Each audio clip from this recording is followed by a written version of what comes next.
house of the Lord. To our worship leader, Mr. Calvin Haynes, thank you. And to the ministerial team, thank you for all that you do in the life of this congregation.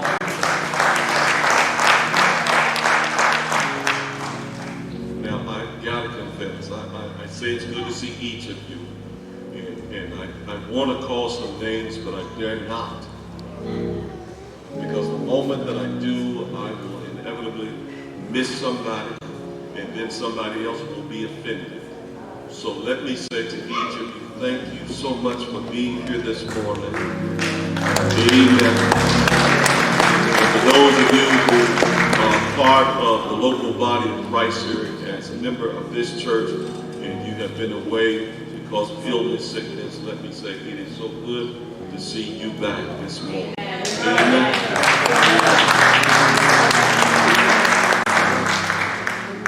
And I have to confess that it appears that you are afraid of each other. Amen. It looks like you are intimidated by somebody in your immediate area. And so it causes you to be reluctant when you show forth your praise unto God.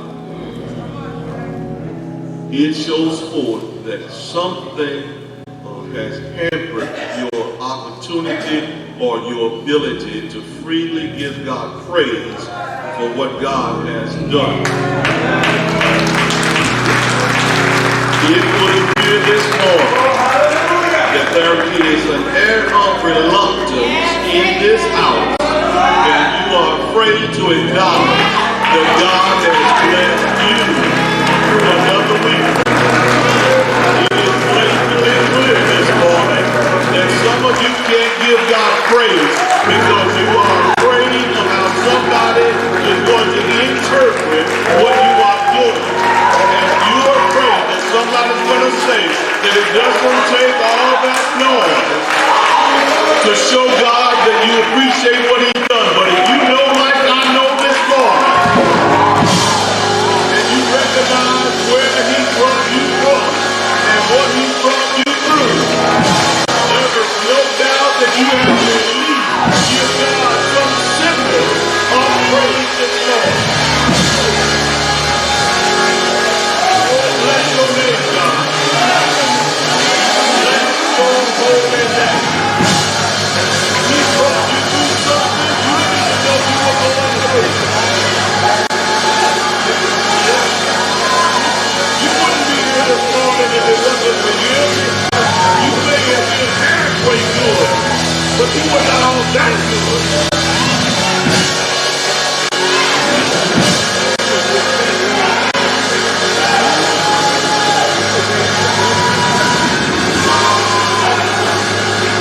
Oh, we lift up holy hands. We are grateful. We just celebrate your presence. Go ahead, please see this.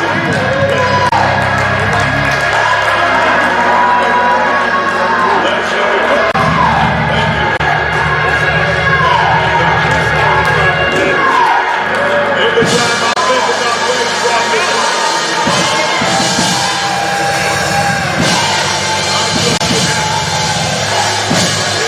I know what I did. I did the work. Thank you, God. Bless you. Thank you. Thank you this morning for your obedience. Thank you. I'm not going to be too long this morning.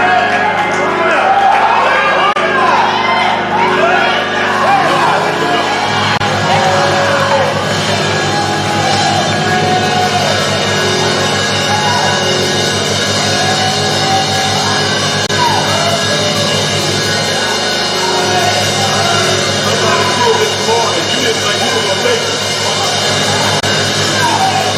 Somebody's here this morning. You went through hell last night. Somebody's here this morning. You went through hell before you left home this morning just to get in.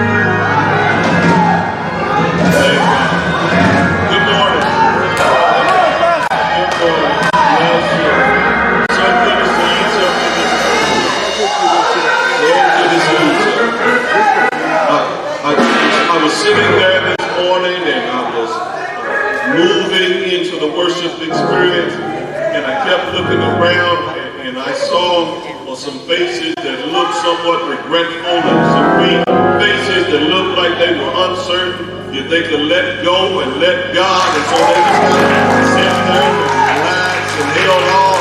And then I watched Sister Roz sitting over there after all she's been through, and she's just waiting for me with all the freedom that she has. And you know she's been through something. And if she can stand and she can wave her hand and acknowledge what God has brought her through,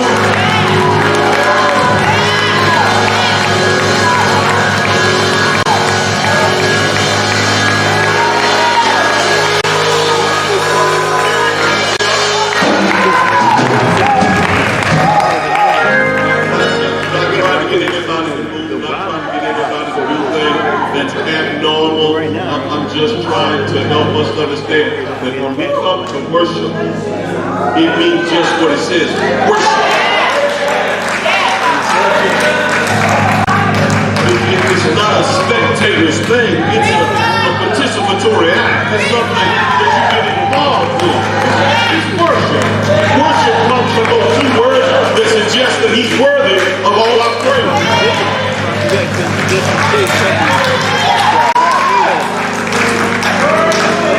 Maybe he hasn't done enough for you yet.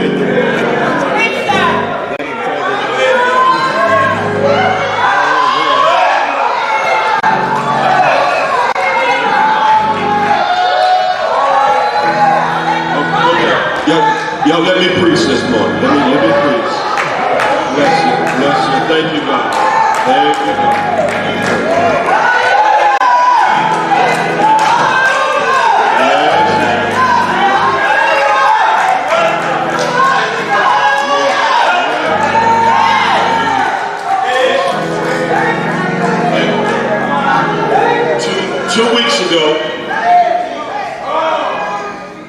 2 weeks ago, I stood behind this holy desk with great anticipation to preach a sermon from the Gospel according to Matthew in the 11th chapter. And the Spirit of God had so engulfed this place and had taken over until this preacher's opportunity to preach became superfluous. It was a time when it was not necessary for me to stand and to preach as a result of God's manifestation of his presence. We call that a theophany. It just means that in the chronos time, God has a tendency to show up in our lives physically and let his presence be known. 2 weeks ago, God came forward in the midst of the worship experience and just allowed us to worship him. And so I did not preach. That's okay. So I did not preach. In that 11th chapter, Jesus gave a scathing indictment against his hometown. If you recall, he suggested that if all of the miracles that he did at home had been done in Tyre and Sidon, in Sodom and Gomorrah, that indeed salvation would have presented itself in those cities. Yeah. But Jesus had worked all those miracles at home, and very few signs of faith were shown. Say it, sir. We pull over into the 14th chapter. I'm just turning pages. I'm sorry. Into the 14th chapter, and we look at verses 13 to 21 and discover that now Jesus is addressing a situation that has arisen. Now, just in case some of my biblical scholars are here this morning and you've been through enough classes and you've been in Sunday school and you've heard enough lectures, let me do this very quickly so that I don't become laborious in the delivery. In the biblical text, you're going to discover in the 13th verse, first of all, that Jesus is attempting to share with these individuals that he needs to get away from them.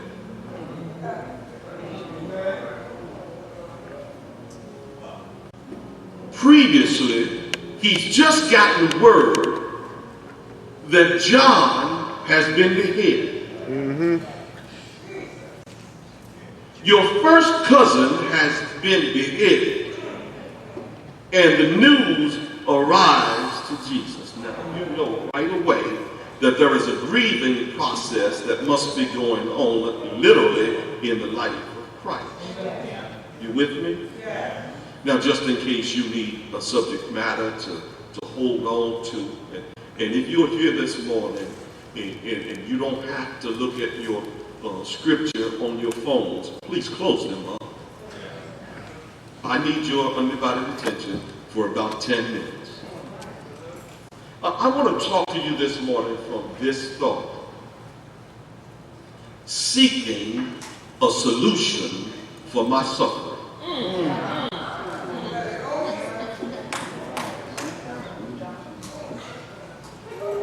Seeking a solution for my suffering. This is personal.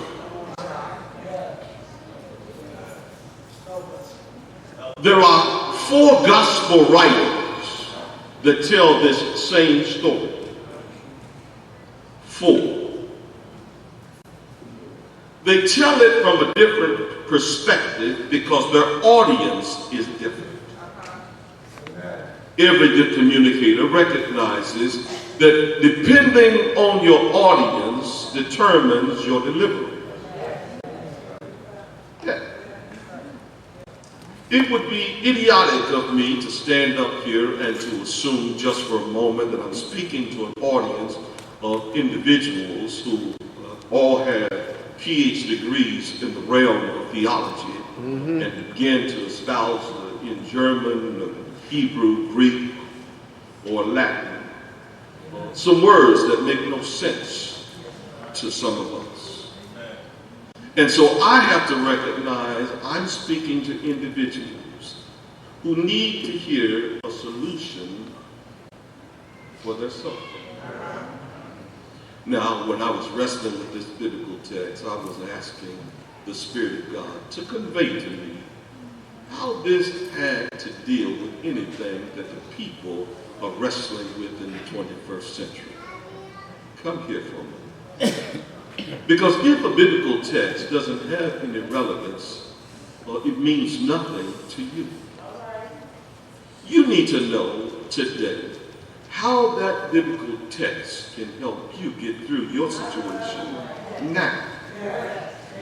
And so as I peeled away some of the skin from the biblical text, I wanted to understand what was in here that could possibly help some people on the way. Jesus is attempting to find a place of rest. He needs a moment either when he can converse with his Father or escape from the people. I side with the fact that he was really trying to escape in an attempt to get some rest. Because after all, the preceding verses have already told you that his first cousin had just been murdered. John the Baptist has just been beheaded. And he's trying to figure out, how do I get past this troubling moment myself? Because after all, if he's beheaded John, there's a good chance this idiot won't stop at that moment. The pressure on Herod will suggest that he needs to continue in order to establish his authority. Now, wouldn't you know it, that when Jesus is trying to go to the other side of the lake, and don't forget, theologically, the symbolism in the lake would suggest that this represents life. If the lake represents life and he's trying to move from one side to the other, he's trying to find a way to get away from the troubles so that somehow he can get a moment to himself to find some relief of the pain. But when you know, when people are in need, when people are suffering, they'll go through great lengths to get to the place where they think they can find a respite. If times have become challenging and difficult, they will go through all efforts to get to that position where they can find some relief. The text said that while Jesus was making his way across the Sea of Galilee, the folk had maneuvered around the edges of the lake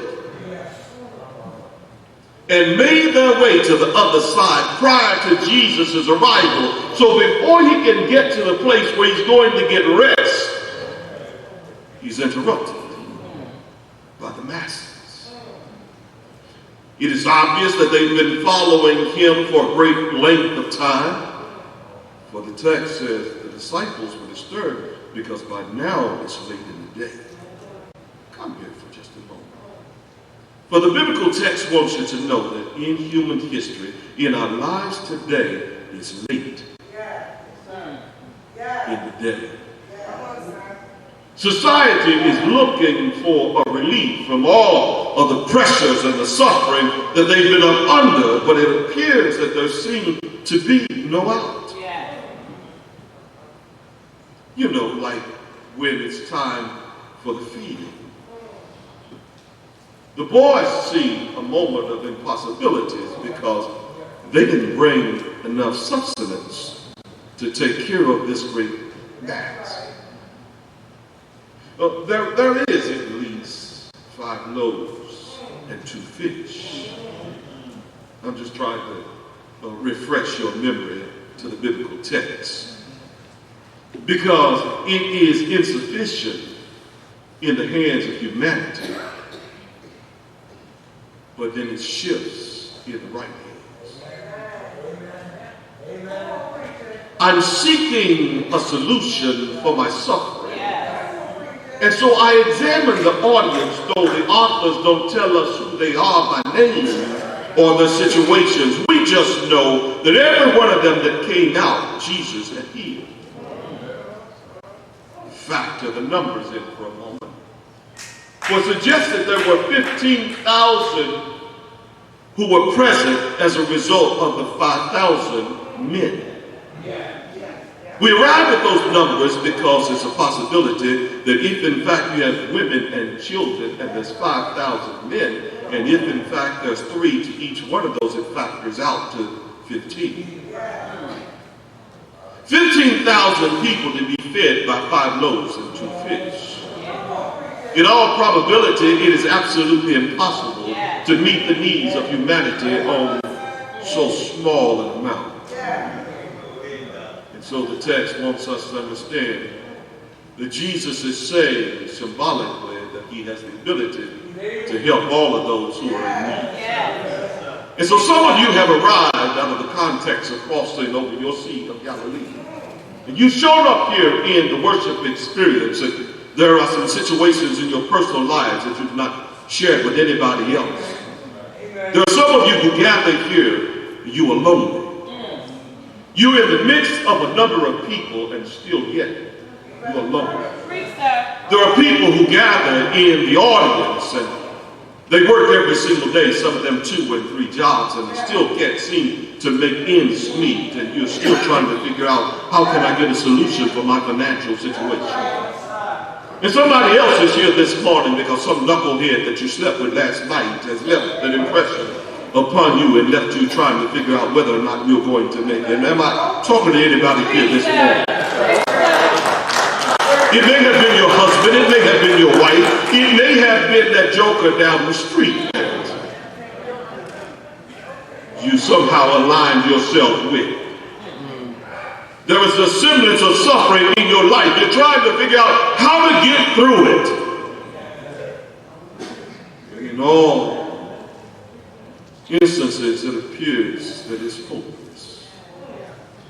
The boys said, we don't have enough to give them what they need. Let's just send them away. The world is arriving in your churches, and they are seeking a solution for their suffering. And we have the audacity to send them away. They may not say it openly, but they are hurting.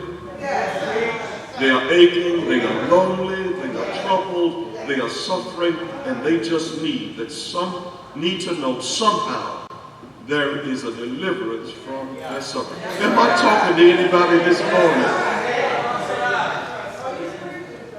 Jesus says, feed.